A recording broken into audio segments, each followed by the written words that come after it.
Los Angeles, California, USA, home of Hollywood, where stars from the States and abroad shine through film, television, music and theater. It is home to the major film studios like Walt Disney, Warner Brothers, MGM, Paramount, Universal and more. Famous sports teams like the Lakers and the Dodgers, and famous locations such as the Hollywood Sign, the Hollywood Bowl, Mann's Chinese Theatre and Griffith Park, which is where we were at on Saturday, February 17th, 2024, as it is home to the Traveltown Railway Museum. The museum is located in the northwest corner of the park, featuring historical items associated with the history of rail transportation in Southern California and the Los Angeles area dating from 1860 to the 1940s. The idea of Traveltown harks back to the year 1947, when the then city superintendent of recreation, William Frederickson Jr., realized that thousands of children had never been inside an aircraft and look at the cockpit, its controls and gauges. It was at a time when the federal government were disposing its large amount of war surplus, and Frederickson thought it would be possible to obtain a surplus of these planes and put them on display at one of the municipal playgrounds in Los Angeles. His colleague, George Helte, who was general manager of the City of Recreation and Park Department, and the Board of Recreation and Park Commissioners thought that the idea was a good one and allocated the sum of $700, which is over $9,000 in 2024, to purchase 7 planes that were stored in the Middle West.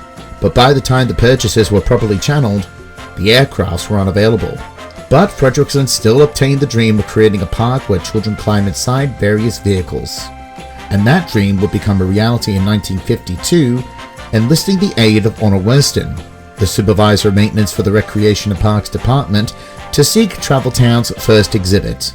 Winston assigned a member of his staff named Charlie Atkins to start a vigorous letter-writing campaign to obtain any equipment for a bigger display at Griffith Park. Charlie wrote to many people, ranging from then Vice President Richard Nixon over obtaining equipment from the Panama Canal, and to famed railroad photographer Lucius Bebe over his private carriage Gold Coast. He even wrote every railroad in the West, be it a Class 1 or short line, narrow or standard gauge, and to many other railroad companies that are based in the Midwest, South and Eastern sides of the United States, requesting many things from locomotives, rolling stock and China samples. Charlie pleaded to various car companies in Detroit, Michigan, aerospace firms in Southern California, the manufacturers of railroad maintenance of way equipment on the East Coast, film companies for wagons, cars, rail equipment and boats, the Mormon Church for wagons, the Cerro Gordo Mine for mining equipment, and the Coca-Cola Company was asked to give a scaled train. It had been said in the Traveltown Souvenir Guidebook that no one was safe from his letters. However, the timing was right. In the 1950s, American railroads were drastically changing with the transition from steam to diesel and the transition of a new post-war transportation system after the Second World War. And with that, many steam locomotives and rolling stock were idling away, awaiting for the torch. By late September that year, Traveltown had acquired their first donation from the Southern Pacific Railroad Company, which is number 3025. The only Atlantic-type engine of its kind from the Southern Pacific in preservation. The engine was built by the American Locomotive Works in Schenectady, New York, and was purposely built with 81-inch tall driving wheels for fast passenger services. Its tall driving wheels were nearly the tallest ever built. It is likely that the locomotive may have occasionally pulled named trains from Los Angeles to San Francisco along the Californian coastline, such as the Daylight or its sister train the Starlight, and most definitely the Lark. 3 months after 3025 was donated, the Traveltown Museum was opened to the public on December 14, 1952. The location where the museum is set used to be an internment camp during the Second World War.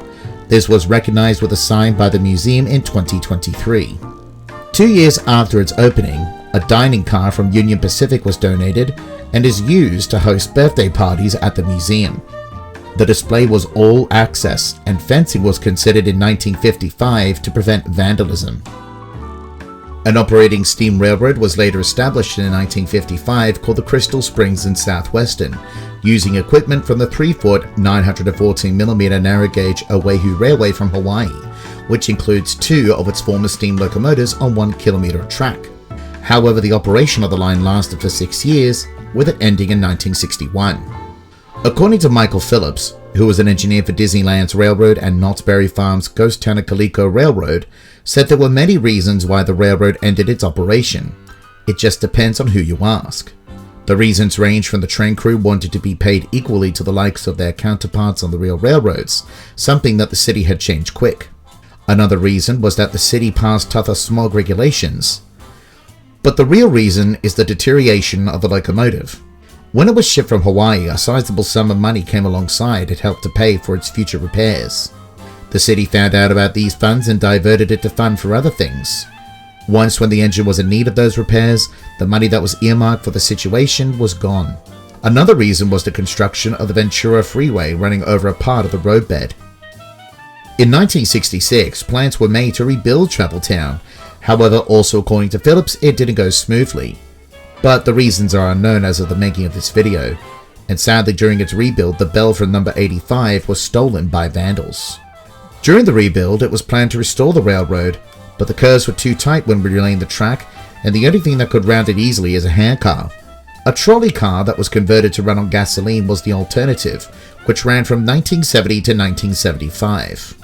However, another alternative was found when Orvon Grover Autry, better known as Gene Autry or the Singing Cowboy, donated his 16-inch gauge daylight locomotive to the museum in 1979.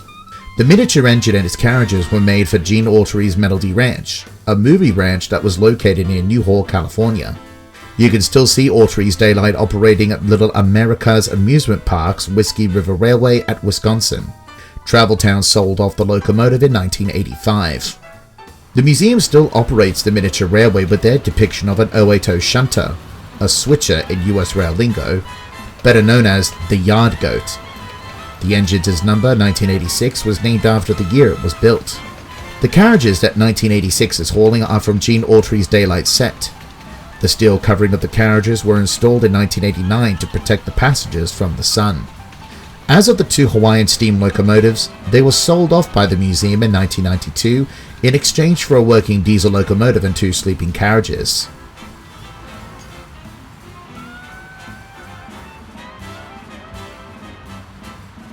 Let's take a look at more of the museum's collection, starting with the Stockton and Terminal Eastern No. 1 Mariposa. The locomotive was built by Norris Lancaster in Philadelphia in 1864 for the first Western Pacific Railroad that was built from Sacramento to San Francisco Bay, which is the westernmost portion of the Transcontinental Railroad. The railroad's fleet of engines back then were leaded than numbered, and the engine received the G designation. By the late 1860s, the Western Pacific went bankrupt, and the engine was then sold to the Central Pacific Railroad. The Central Pacific renumbered the locomotive as their second 31. The original one was destroyed in an accident. It continued to serve the Central Pacific and then the Southern Pacific Railroad when the latter absorbed the former in 1885 until 1914, where it was sold to Stockton and Terminal Eastern. It is believed that the engine was stripped of its name in the 1870s when the Central Pacific abandoned the practice of naming engines and was given the number 1193 in 1891. It was given other numbers too during its working life, such as 1215 in 1901 and then 1488 in 1907.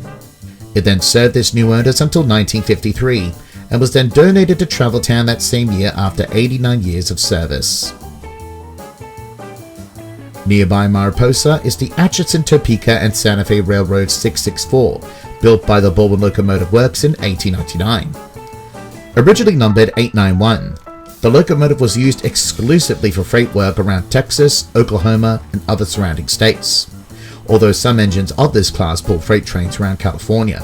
This engine, according to Traveltown, had traveled on Santa Fe's Northern, Southern, Panhandle, Plains and Gulf divisions during its 55 years of service.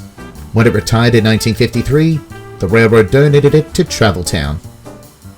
Inside the museum's locomotive pavilion, which was established in 2003, are a set of rolling stock from the Oahu Railway and Land Company from 1900 and were used on the museum's Crystal Springs and Southwestern as mentioned earlier.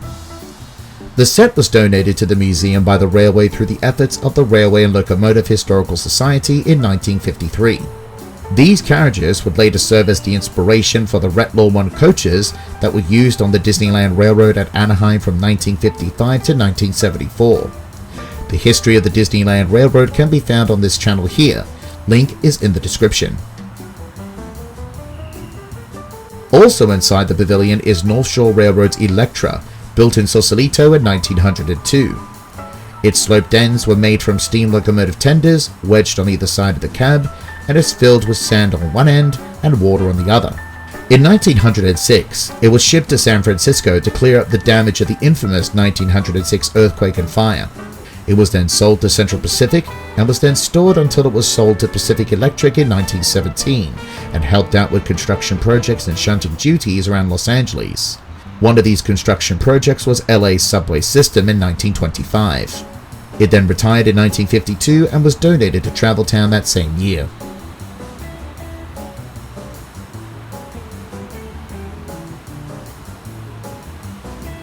Outside of the pavilion is Sharp & Fellows No. 7, built in 1902 by the Dixon Manufacturing Company. After was acquired by the American Locomotive Company in 1901 for the Minnesota Land & Construction Company with a 260 wheel configuration. It was then sold to C.H. Sharp Construction Company in 1909 and was added a 2-wheel trailing truck underneath the cab. It helped to build the Santa Fe railway system from Kansas to California and served at Camp Kearney and San Diego during World War I, and at an assortment of ordnance depots in New Mexico and Arizona during World War II. It retired in 1955 and was donated to Traveltown that same year. Next is Western Pacific's No. 26, built by the American Locomotive Company in 1909, and was one of the last consolidation-type locomotives built by the company. The term consolidation is used to describe the 2-8 wheel arrangement. The railroad then donated the locomotive to the museum in 1954 for the Children of Los Angeles, which is depicted on the loco's piston.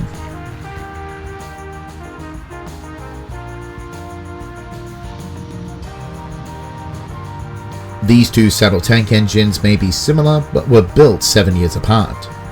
Number 32, seen here painted black, was built by the Rogers Locomotive and Machine Works, a subsidiary of the American Locomotive Works, in 1914 to work on Catalina Island, delivering rock from the quarry to the shore where it would be shipped to the mainland for the construction of the Los Angeles harbor and breakwater.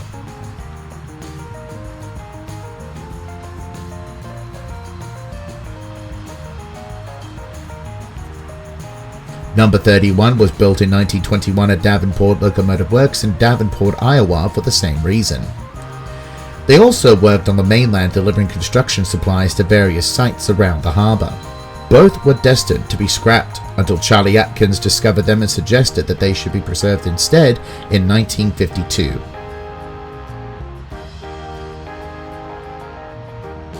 This type of gear steam locomotive is called a Heisler, named after its designer Charles L. Heisler, who received the patent for the design in 1892.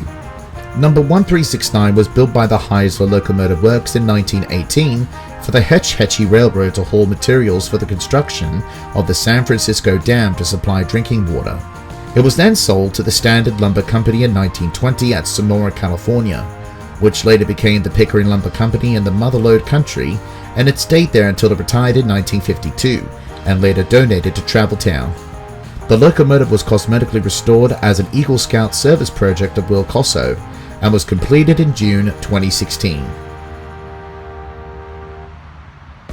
As we approach the end of the 1910s, we see Union Pacific No. 4439, a shunting engine that was built by the Baldwin Locomotive Works in 1918. Its first job was at Cheyenne, Wyoming, and then it was moved to the Los Angeles Belt Railroad and had worked there until 1957 due to an order by the Air Pollution Board.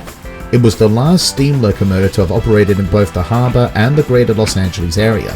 After it was withdrawn from service in 1957, it was later donated to Traveltown the same year, and when you visit the museum, you can climb up into its cab.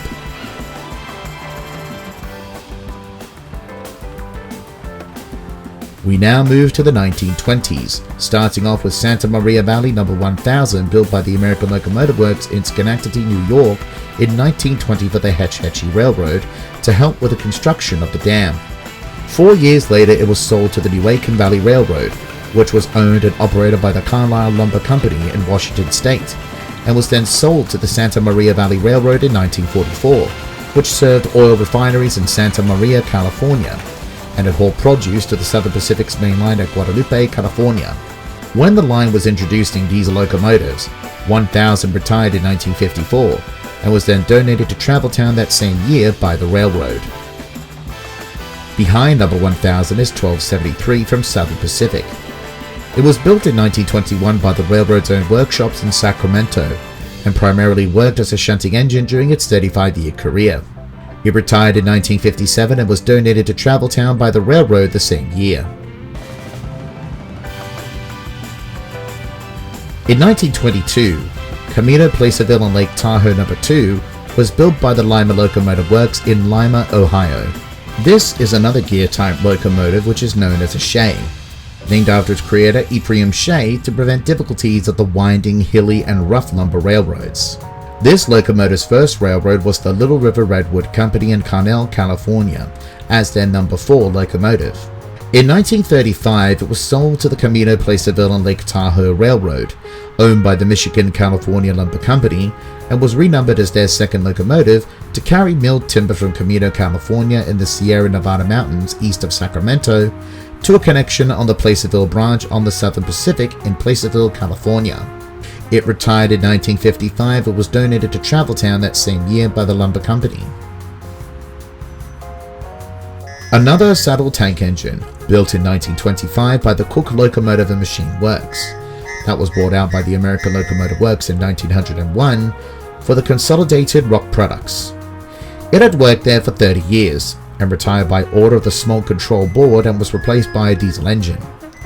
It was donated to Traveltown in 1958. We conclude the 1920s with the Atchison & Topeka Santa Fe motorcar M177, which was jointly constructed by the General Motors Electromotor Division and the Pullman Car and Manufacturing Company in Chicago, Illinois in 1929. M177 is an example of the motorcars as they combine 3 functions of railroading into one vehicle: motive power, passenger seating, and baggage compartment, which had served efficiently well on branch lines by saving the railroads the costly operation on an entire train with locomotive and half-wheel carriages. The baggage compartment also served as a freight compartment as well as a railway post office and as a refrigerator car. They are nicknamed Doodlebug due to the unit's insect-like appearance as well as its own slow speed, as they will doodle down the track. But despite those features, they were the lifeblood of the Santa Fe's smaller veins of the system, serving small rural communities from the Great Depression to the Korean War. M177 had never served in California, but its sibling M181 served the Santa Fe's Los Angeles to San Bernardino run for many years. M177 last served between Pampa, Texas to Clinton, Oklahoma in 1953 and was retired at Topeka, Kansas until it was donated to Traveltown in 1957. M177 is unique mechanically as it still retains its original Winton gasoline engine, while its siblings were converted to diesel. The Doodlebug was restored into operational condition with the goal of having it travel on a completed railroad from Traveltown to the Los Angeles Zoo, which is located 4 minutes down the road by car in the park. As of the making of this video, the goal is somewhere in the future. We wish all the best to Traveltown for its success. A locomotive similar to the Doodlebug can be found in Victoria, Australia, which is the DERM, which stands for Diesel Electric Rail Motor, which were the longest lived rail motor on the Victorian railways between 1928 to 1991. 10 of these are preserved, with 2 in operation, which are 58 RM by Big Track Heritage and 62 RM at the Dalesford Spa Country Railway. In 1958, Charlie Atkins passed away, and as a tribute to him, an EMD diesel electric shunter was named after him when it was donated to Traveltown in 1988 by the McDonnell Douglas Corporation. Prior to its donation, it was one of 3 shunting engines built by EMD for the United States Navy in 1942, hauling coal and supplies at Torpedo Station on Goat Island, Rhode Island, and then served the Naval Air Station North Island in San Diego. In 1962, it was then transferred to the McDonnell Douglas Aircraft Corporation for use at the Naval Weapons Industrial Reserve Plant, and had worked there for 25 years. It was also the first display piece to move under its own power at the museum. It was numbered 1, but was then renumbered to number 52 in honor of Traveltown's opening year.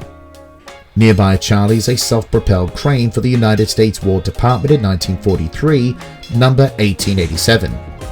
Its working career is unknown, but in the mid-1960s it had found its way to the Douglas aircraft plant, later Boeing, in Torrance, California, along with other ex-Navy equipment, one being the Charlie Atkins EMD diesel shunter and a 40-foot flat car USN number 61/02001, all preserved by Traveltown.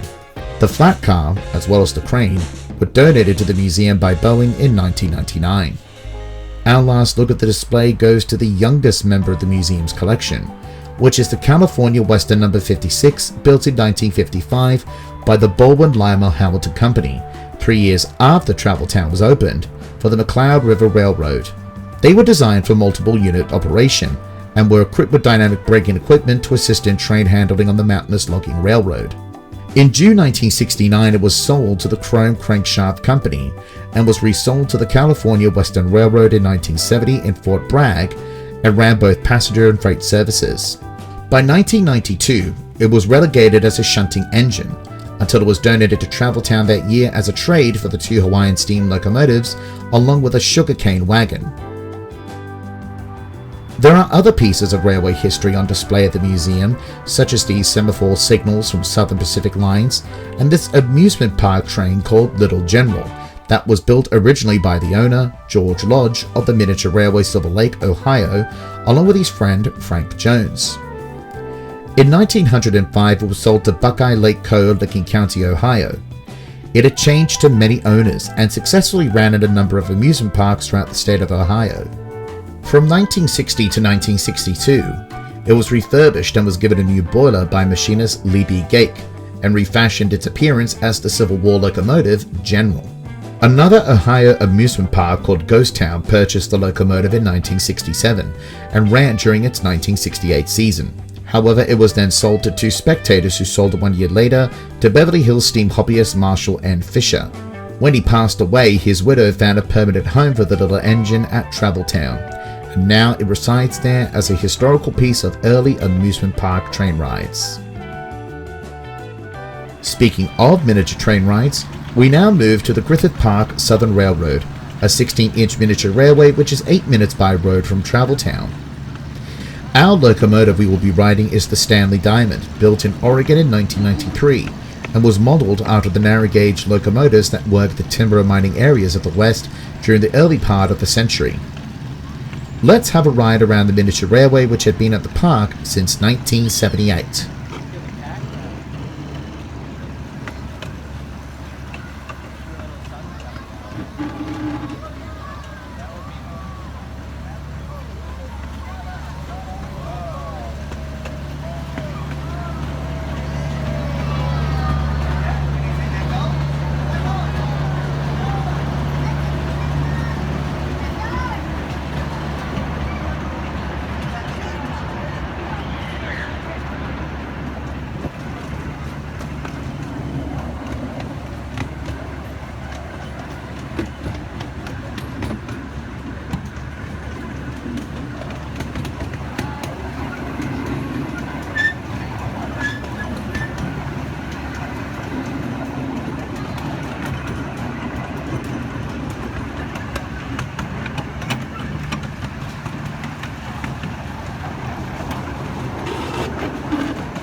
After our train ride, the Stanley Diamond leaves with fresh passengers for another round trip, ending our visit to Travel Town. For more information about the museum and the miniature railway, please find the links below in the description.